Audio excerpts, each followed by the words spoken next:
Moosetache by Margie Palatini, illustrated by Henry Cole.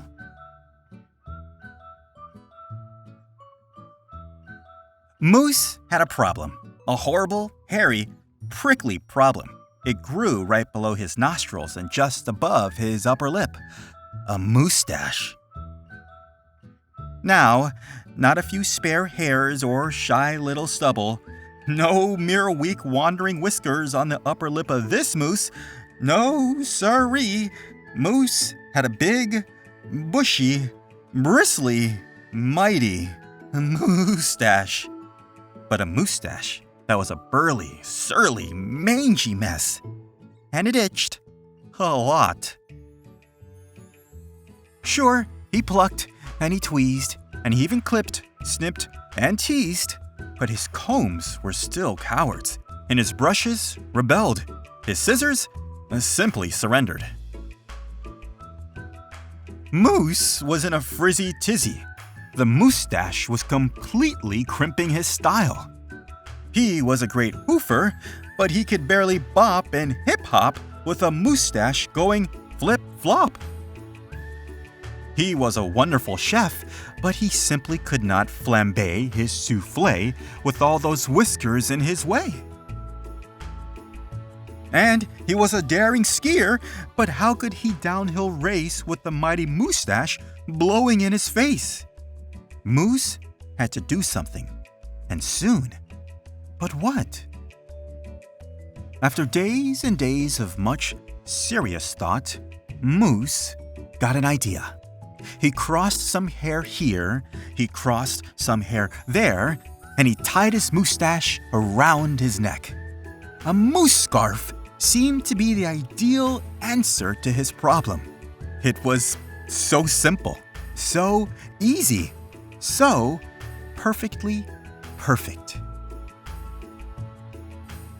But then his moosetache got knotted and mangled and horribly tangled, and those hundreds of hairs still prickled and tickled. Worse, Moose could barely take a breath with all that moosetache wrapped around his neck. So, Moose untied, unwrapped, unknotted, and gulped in some fresh air. He got another idea.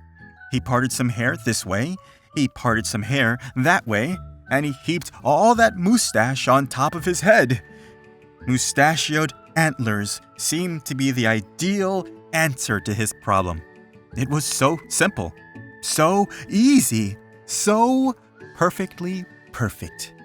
Until a squadron of squirrels and one very nosy gopher moved right into the Moose Motel. They huddled and hoarded, furried in and burrowed out. Needless to say, it became quite crowded up there on Moose's head, and heavy and messy, and very, very noisy.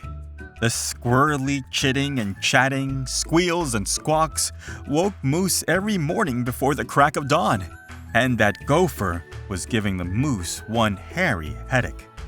Moose needed his sleep.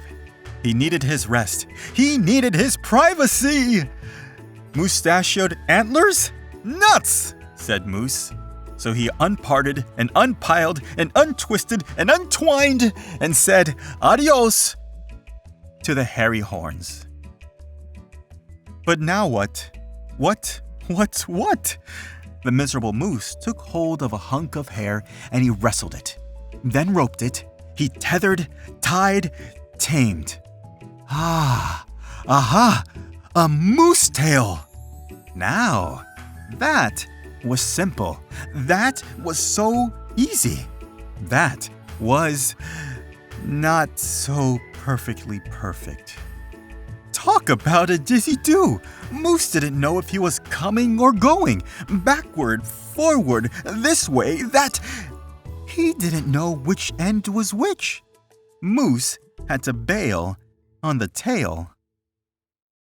And so he thought, and thought, and thought some more. But no other idea was a worthy winner.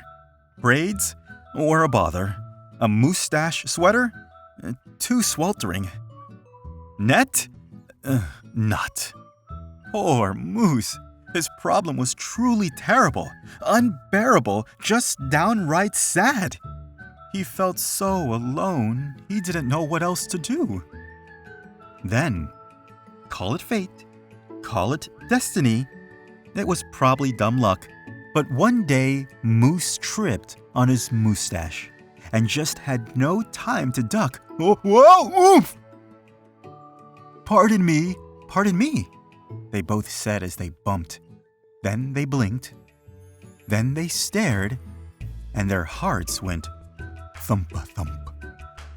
She was a moose with a bouffant so bodacious, outrageous. Well, it was just plain old big. Hair after hair piled higher than high, a skyscraping dew of glorious curls, a tower of swirling twists and twirls. She was simply splendid, stupendous, absolutely superb. Of course, Moose had to ask how she did what she did to get such a dew. Miss Moose winked and then whispered, "Just a little glue." So, she helped tea, fearlessly plunged a hoof into a fat pot of white gooey goop, and carefully, oh, so carefully, they glopped and they plopped, they pasted and they pressed, they coaxed and curled every truly unruly wayward whisker. Around and around they tweaked and twirled those horrible hairs until Moose's once mangy mess was now a wondrous winding wave of marvelous Moosetache. Moose gazed in the mirror and smiled a broad, moosey smile. He was so happy, so glad, just giddy with glee. He looked dashing and handsome. Moose gushed, "Is that really me?" With not a care for one hair, the moose pair boogied and bopped. They skied downhill, even uphill, and even cooking was hot, hot, hot.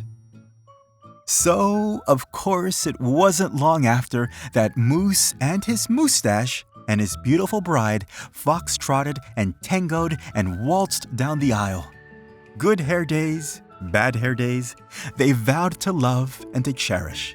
And with hearts heaped with love and pots filled with goop, they both sighed, "I do," glue, and promised never to part.